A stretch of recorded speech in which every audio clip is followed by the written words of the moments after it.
और चलिए रुक कर लेते हैं बड़ी खबर का। भरतपुर से इस वक्त की बड़ी खबर सामने आ रही है, जहां पर निजी स्कूल में शिक्षक ने छात्र को बेरहमी से पीटा है। शिक्षक ने छात्र को डंडे से पीट कर घायल कर दिया है। तो वहीं पिटाई के बाद अब इसका वीडियो सोशल मीडिया पर जमकर वायरल हो रहा है। छात्र के परिजनों ने स्कूल में जमकर हंगामा किया इस पूरे मामले को लेकर, और स्कूल प्रबंधन पर छात्र के साथ मारपीट के आरोप लगाए गए हैं। शहर के बाबा सुग्रीव विद्यापीठ स्कूल का ये पूरा मामला है।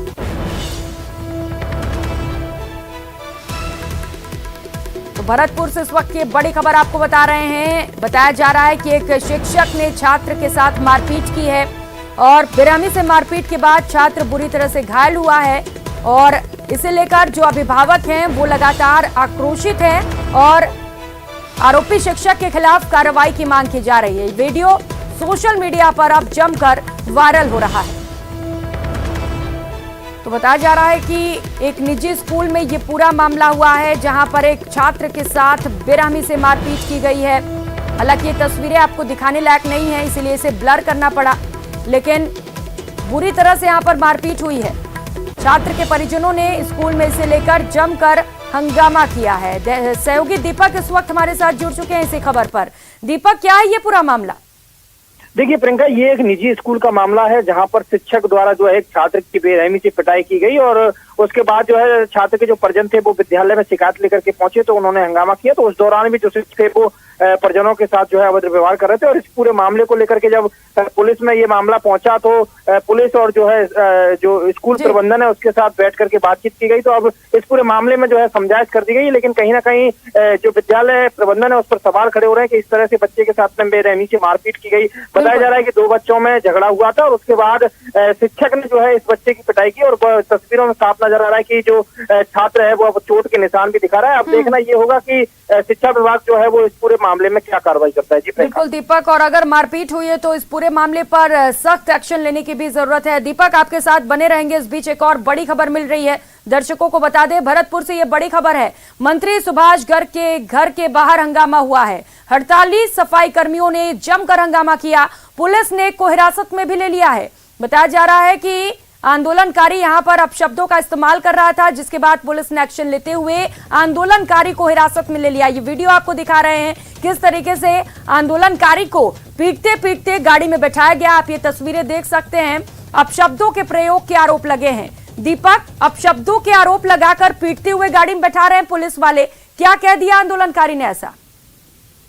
देखिए प्रियंका, ये जो पूरा मामला है वो तकनीकी शिक्षा राज्य मंत्री हैं डॉक्टर सुभाष गर्ग, उनके आवास के बाहर का मामला है। और आज उनके आवास पर जो है दीपावली मिलन समारोह आयोजित हुआ था। तो उसी दौरान ये जो हड़ताली सफाई कर्मचारी थे ये वहां पर स्वागत करने के लिए पहुंचे थे, तो इन्हें गेट पर पुलिस ने रोक दिया। और गेट पर रोकने के दौरान जब इनसे समझाइश की जा रही थी, वार्ता की जा रही थी, उसी दौरान एक जो सफाई कर्मचारी था उसने कुछ अपशब्दों का प्रयोग किया। और उसके बाद वहां पर जो पुलिस अधिकारी मौजूद थे उन्होंने कहा कि इस तरह से आप कैसे अपशब्दों का प्रयोग कर रहे हैं, और उससे समझाइश की। लेकिन जब वो नहीं माना तो फिर उसे पीटते पीटते जो पुलिस अधिकारी वहां मौजूद थे उन्होंने उसे हिरासत में लिया, और अपशब्दों के प्रयोग करने के बावजूद बाद में ही जो है पुलिस ने ये एक्शन लिया। और पुलिस का कहना है कि वहां गेट पर इनको समझाया जा रहा था कि आप दो लोग जो है वो अंदर जाकर के स्वागत करें, क्योंकि काफी संख्या में ये लोग पहुंचे थे।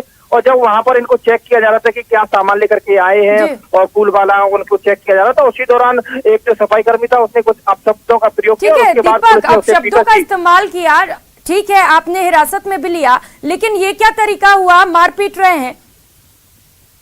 देखिए, जैसे ही हम वहां पहुंचे थे, तस्वीरें कुछ बाद की हैं, क्योंकि पहले इसकी जमकर के पिटाई की गई, उसके बाद कुछ तस्वीरें जो है कैद हुई, उसमें भी पीटते हुए लात देते हुए जो है गाड़ी में उसको सफाई कर्मी को बिठाया। तो सवाल किया आपने दीपक कि ये मारने पीटने का अधिकार किसने दिया है? कानूनन जो कार्रवाई होगा वही करेंगे ना? देखिए, कहीं ना कहीं पुलिस की जो व्यवस्था है उस पर इस तरह से मारपीट करने के बाद सवाल खड़े हो रहे हैं कि इस तरह से जो है मारपीट नहीं की जा सकती। लेकिन इसमें कोई भी अधिकारी बोलने के लिए तैयार नहीं है। वहाँ जो अधिकारी मौजूद थे उनसे हमने कहा था कि आप इस तरह क्यों ऐसे किसी को नहीं मार सकते, आपको जो कानूनी कार्रवाई करनी है वो करिए, लेकिन इस तरह से आप किसी पर कैसे हाथ उठा सकते हैं। लेकिन उन्होंने कोई जवाब नहीं दिया, और उस सफाई कर्मचारी को जम करके मारा पीटा, और उसके बाद जो है उसको गाड़ी में बैठाया गया। जी बिल्कुल दीपक, सवाल तो उठेंगे, लेकिन अब वो जवाब दे भी तो आखिर क्या दे। बहुत शुक्रिया आपका इन तमाम जानकारियों के लिए।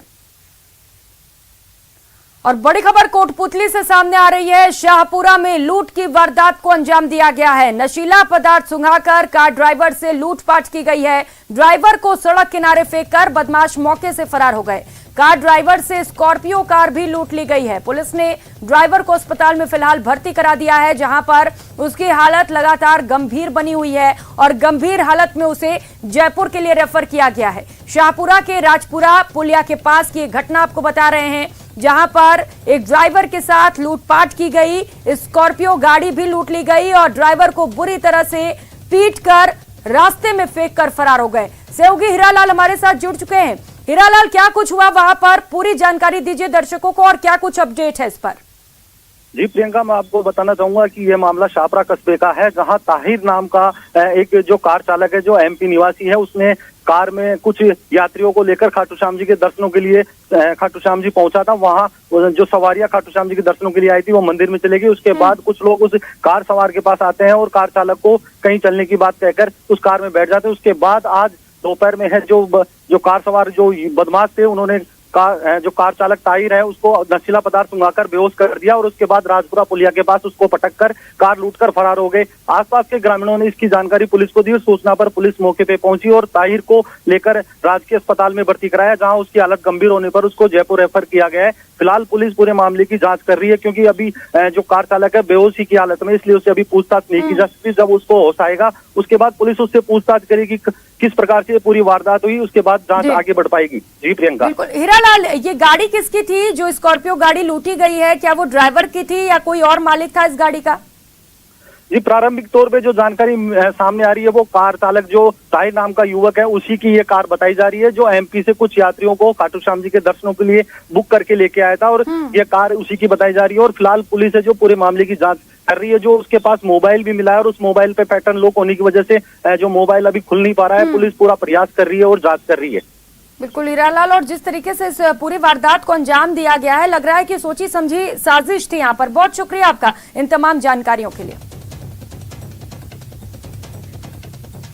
और खबर जयपुर से है, जहां जवाहर नगर इलाके में बेकाबू कार के रफ्तार का कहर देखने को मिला। एक दिन पहले हुई इस घटना का सीसीटीवी फुटेज भी सामने आया है। ये घटना राजा पार्क में गली नंबर 7 में उदय मार्ग पर रात के वक्त हुई। तेज रफ्तार कार अचानक बेकाबू हो गई और नानक अपार्टमेंट के बाहर पार्किंग में खड़ी 5 कारों को जोरदार टक्कर मार दी। घटना के बाद आसपास के लोग कुछ समझ पाते इसके पहले ही कार चालक वहां से गाड़ी भगाकर फरार हो गया।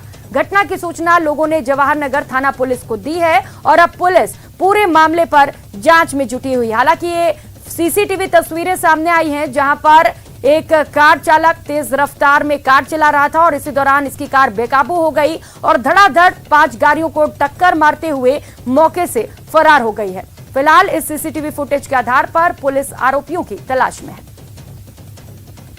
और खबर सीकर से है, जहां पिपराली गांव में जमीन विवाद में खूनी संघर्ष हो गया। आपसी मारपीट में आधा दर्जन लोग घायल हो गए। बता दें कि यहां एक ही परिवार के 2 पक्षों के बीच जमीन को लेकर विवाद चल रहा था। एक पक्ष ने दूसरे पक्ष पर जमीन में गड़े पत्थर हटाने के आरोप लगाए। इसके बाद दूसरे पक्ष के लोगों ने उसके साथ जमकर मारपीट की। झगड़े की सूचना के बाद पुलिस तुरंत मौके पर पहुंची और घायलों को अस्पताल पहुंचाया। फिलहाल पुलिस ने मामला दर्ज कर लिया है और पूरे मामले पर जांच की जा रही है। बीच में सेव की वो उन्होंने रात को उनको जागरण था, उन्होंने कुछ मीटर किया और उन्होंने फाड़ दिया। फिर हमने जाके वहाँ देखा तो उन्होंने हमें हमला कर दिया, हमारे मम्मी और भाई साहब पे।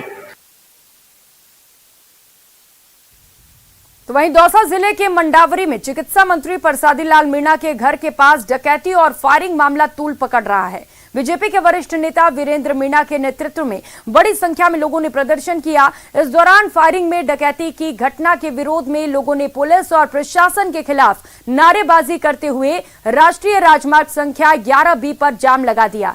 वहीं व्यापारियों में भी घटना के बाद आक्रोश दिखाई दिया। व्यापारियों ने बाजार बंद कर दिया। मंत्री प्रसादी लाल मीणा ने समझाइश का प्रयास भी किया, पर व्यापारी मानने को तैयार नहीं है।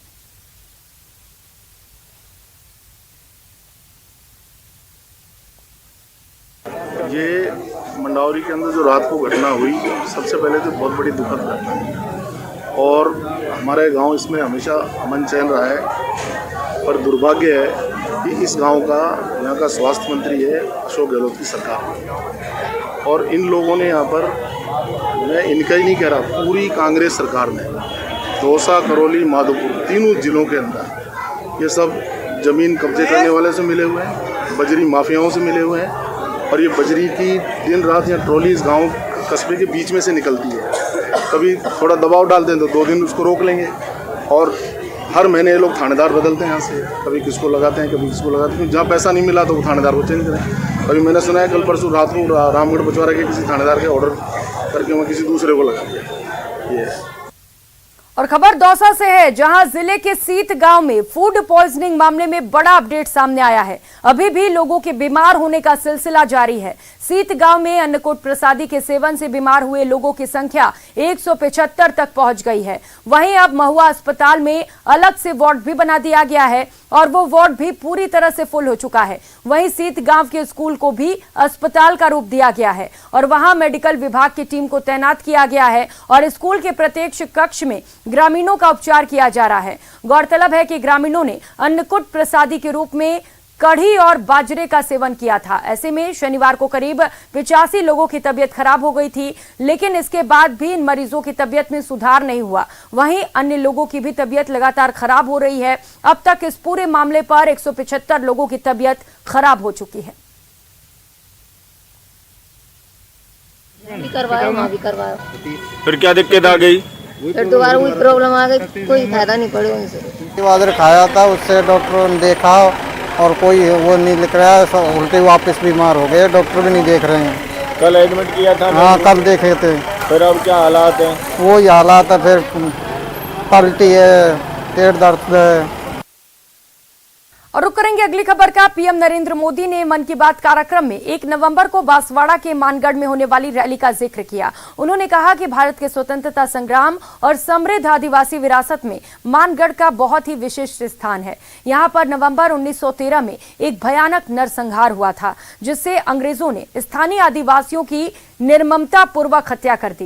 इस नरसंहार में 1000 से अधिक आदिवासियों को अपनी जान गंवानी पड़ी थी। इस जनजातीय आंदोलन का नेतृत्व गोविंद गुरु जी ने किया था, जिनका जीवन हर किसी को प्रेरित करने वाला है। आपको बता दें कि पीएम नरेंद्र मोदी 1 नवंबर को मानगढ़ का दौरा करेंगे और वो 1500 अनाम शहीदों को श्रद्धांजलि देंगे। 1 नवंबर यानी परसों मैं गुजरात राजस्थान के बॉर्डर पर मौजूदा मानगढ़ में रहूंगा। भारत के स्वतंत्रता संग्राम और हमारी समृद्ध आदिवासी विरासत में मानगढ़ का बहुत ही विशिष्ट स्थान रहा है। यहाँ पर नवंबर 1913 में एक भयानक नरसंहार हुआ था, जिसमें अंग्रेजों ने स्थानीय आदिवासियों की निर्ममता पूर्वक हत्या कर दी थी। बताया जाता है कि इस नरसंहार में 1000 से अधिक आदिवासियों को अपनी जान गंवानी पड़ी थी। इस जनजातीय आंदोलन का नेतृत्व गोविंद गुरु जी ने किया था, जिनका जीवन हर किसी को प्रेरित करने वाला है। आज मैं उन सभी आदिवासी शहीदों और गोविंद गुरु जी के अदम्य साहस और शौर्य को नमन करता हूं। हम इस अमृत काल में भगवान बिरसा मुंडा, गोविंद गुरु और अन्य स्वतंत्र सेनानियों के आदर्शों का जितनी निष्ठा से पालन करेंगे, हमारा देश उतनी ही ऊंचाइयों को छुएगा। प्रधानमंत्री नरेंद्र मोदी ने मन की बात में कुसुम योजना का लाभ समझाया और उदाहरण के लिए भरतपुर के उज्जैन उपखंड के पना गांव के रहने वाले कमल मीणा का जिक्र किया। पीएम मोदी ने कहा कि सोलर पंप लगाकर कमल मीणा ने एक अनूठा प्रयास किया है और पूरे देशवासियों के लिए एक नजीर बने हैं। आज वो गाय के गोबर से दीपक बना रहे हैं, साथ ही दूसरे उत्पाद भी 10 से 15 लोगों को रोजगार भी दे रहे हैं। पीएम मोदी ने कहा कि सभी लोगों को इसी तरह से लाभ उठाना चाहिए। कमल मीणा दिल्ली में नगर निगम की नौकरी छोड़कर अपने गांव में ऑर्गेनिक खेती करते हैं। राजस्थान के भरतपुर में पीएम कुसुम योजना के एक और लाभार्थी किसान हैं कमल जी मीणा। कमल जी ने खेत में सोलर पंप लगाया, जिससे उनकी लागत कम हो गई है। लागत कम हुई तो आमदनी भी बढ़ गई। कमल जी सोलार बिजली से दूसरे कई छोटे उद्योगों को भी जोड़ रहे हैं। उनके इलाके में लकड़ी का काम है, गाय के गोबर से बनने वाले उत्पाद हैं, इनमें भी सोलर बिजली का इस्तेमाल हो रहा है। वो 10-12 लोगों को रोजगार भी दे रहे हैं। यानी कुसुम योजना से कमल जी ने जो शुरुआत की, उसकी महक कितने ही लोगों तक पहुंचने लगी है। और अब बात मुख्यमंत्री अशोक गहलोत के मिशन गुजरात की। सीएम ने गुजरात में जनसभा को संबोधित किया। गुजरात के वीरमपुर में इस दौरान जन सैलाब उमड़ पड़ा। गुजरात कांग्रेस के नेता भी मौजूद रहे। राजस्थान में पूरा इलाज फ्री है, ये बात मुख्यमंत्री अशोक गहलोत ने अपने संबोधन के दौरान कही। उन्होंने कहा राजस्थान में संविदा कर्मियों को परमानेंट किया गया, तो वहीं गुजरात में युवाओं को नौकरियां तक नहीं मिल रही। गुजरात मॉडल की बात करते हुए पीएम मोदी प्रधानमंत्री बन गए।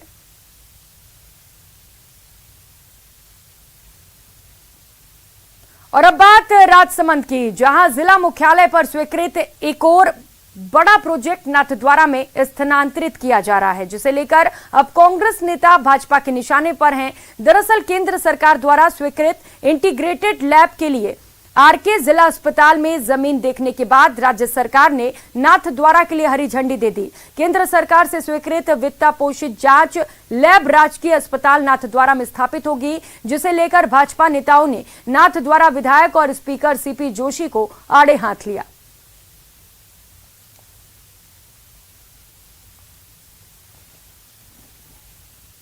हमारा इंटीग्रेटेड डिजीज सर्वेलेंस प्रोजेक्ट है, उसमें हर जिले में एक लैब स्थापित करने का प्रोविज़न है और जिलों में धीरे धीरे लैब सैंक्शन हो रही हैं।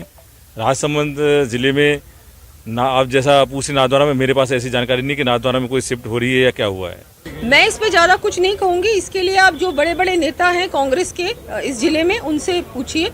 ऐसा नहीं होना चाहिए। जहाँ जो भी सैंक्शन जिस जगह की आती है वहीं पर वो स्थापना भी होनी चाहिए। मैं तो ये मानती हूँ, लेकिन फिर भी आप उनसे पूछेंगे ऐसा क्यों किया उन्होंने। एक कारण होता है कि जिला मुख्यालय पर ये सुविधाएं जिला मुख्यालय के हिसाब से होनी चाहिए और हर मुख्यालय पे होती है। राजसमंद कोई अनूठा जिला नहीं है या अनूठा मुख्यालय नहीं है कि यहाँ पर ये सुविधाएं नहीं होनी चाहिए। आप कोई भी जिला उठाकर देख लो। आज चित्तौड़ जिले में आपने ये थोड़ी सुना है कि चित्तौड़ जिला मुख्यालय अस्पताल की जगह वो इंटीग्रेटेड लैब या कोई भी सुविधा होगी वो कहीं कपासन होगी या कहीं दूसरी जगह होगी। नहीं होती है, कहीं भी नहीं होती। ये हमारा राजसमंद स्पेशल है, इसीलिए यहाँ पर इस तरीके से व्यवहार किया जा रहा है कि हर चीज नाथद्वारा में जाएगी। जिला मुख्यालय उसको बनाने की सोच।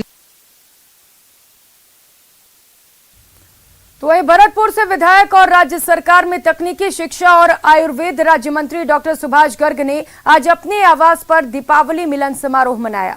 भारी संख्या में लोग मंत्री डॉक्टर सुभाष गर्ग को शुभकामनाएं देने पहुंचे। ग्रामीण क्षेत्रों से पहुंचे लोगों ने मंत्री गर्ग का फूलमाला और साफा पहनाकर स्वागत किया। दीपावली मिलन समारोह के अवसर पर पर्यटन मंत्री विश्वेंद्र सिंह भी डॉक्टर सुभाष गर्ग को शुभकामनाएं देने पहुंचे।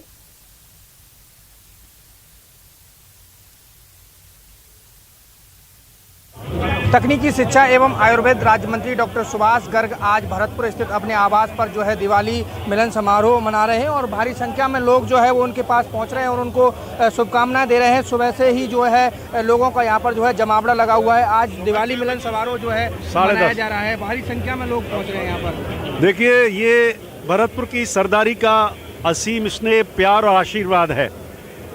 दीपावली मिलन समारोह रखा गया है और इस मौके पर मैं आपके माध्यम से समस्त सरदारी को हार्दिक शुभकामनाएं देता हूं, बधाई देता हूं। साथ ही धन्यवाद देना चाहूँगा कि जो प्यार आशीर्वाद मेरे को हर वर्ष जो देते हैं, चाहे वो दीपावली मिलन का कार्यक्रम हो, चाहे होली मिलन का हो, चाहे नव वर्ष का मिलन का हो, ये कार्यक्रम के माध्यम से उनका रूबरू होने का मौका मिलता है। साथ ही कल भी हमने एक रामा श्यामा का कार्यक्रम रखा गया है और साथ ही इस पावन पर्व पर मैं आज भगवान सूर्य का एक महापर्व है, छठ का महापर्व है, आपके माध्यम से मैं प्रदेश की समस्त सरदारी को, भरतपुर की सरदारी को हार्दिक बधाई देता हूं, शुभकामनाएं देता हूं।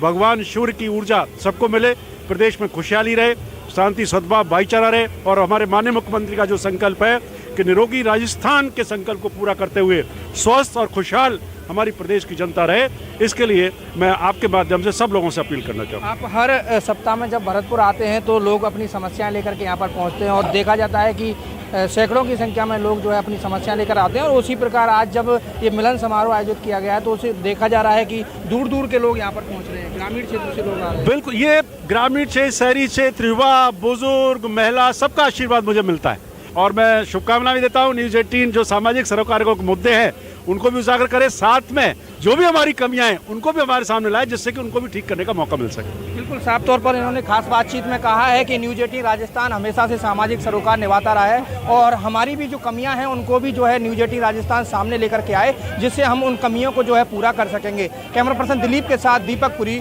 न्यूज़ 18 भरतपुर। इस बुलेटिन में फिलहाल इतना ही। खबरों का सिलसिला जारी है, आप देखते रहिए न्यूज़ 18 राजस्थान। नमस्कार।